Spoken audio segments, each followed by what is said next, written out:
नमस्कार साथियों, मैं प्रीति जायसवाल। दोस्तों, क्या आपने कभी एक सवाल अपने मन में सोचा है या आपके मन में कभी आया है कि हमारे स्कूलों में जब भी कोई जयंती होती है, चाहे वो 5 सितंबर को टीचर्स डे यानी शिक्षक दिवस हो, तो यानी वो डॉक्टर सर्वपल्ली राधाकृष्णन जी का जन्म दिवस मनाया जाता है।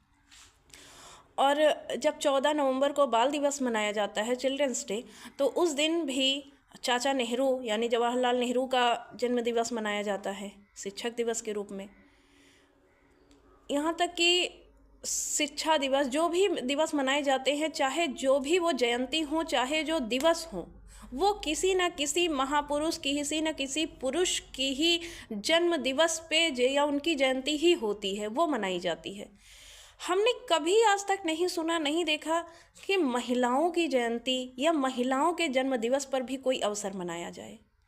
यहाँ तक कि कई जयंतियाँ ऐसी होती हैं, जैसे गुरु पूर्णिमा, बुद्ध पूर्णिमा, ये भी गुरु नानक जयंती होती है, बुद्ध जयंती होती है, यानी उनका जन्म दिवस ही होता है। उसके उपलक्ष्य में हमारे विद्यालयों में अवकाश रहता है।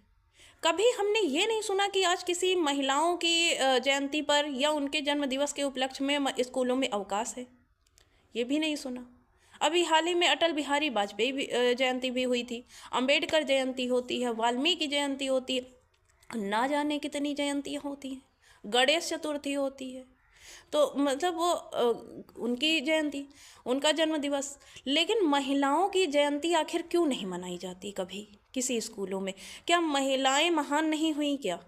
बहुत सारी महिलाएं महान हुई हैं, आप भी जानते हैं, हम भी जानते हैं। रानी लक्ष्मीबाई, इंदिरा गांधी, फूलन देवी, सावित्री बाई फूले, ना जाने कितनी महिलाएं महान हुई हैं। लेकिन क्या उनका यह अधिकार नहीं है, क्या महिलाओं का यह अधिकार नहीं कि महिलाओं की भी जयंती मनाई जाए, उनके बारे में भी बच्चों को बताया जाए? हमारी तो पूरा बचपन, पूरा जीवन गुजर गया स्कूल में, कभी हमें महिलाओं के जयंती या उनके जन्म दिवस या उनके बारे में कभी नहीं बताया गया। हाँ, उनका नाम बताया गया, उनके बारे में बताया गया, उन महान नायिकाओं के बारे में बताया गया, लेकिन वो महापुरुष, इधर महास्त्री एक भी नहीं बताई गई कि हाँ, ये महास्त्री भी इतनी हुई है। महास्त्री शब्द ही कभी नहीं सुना।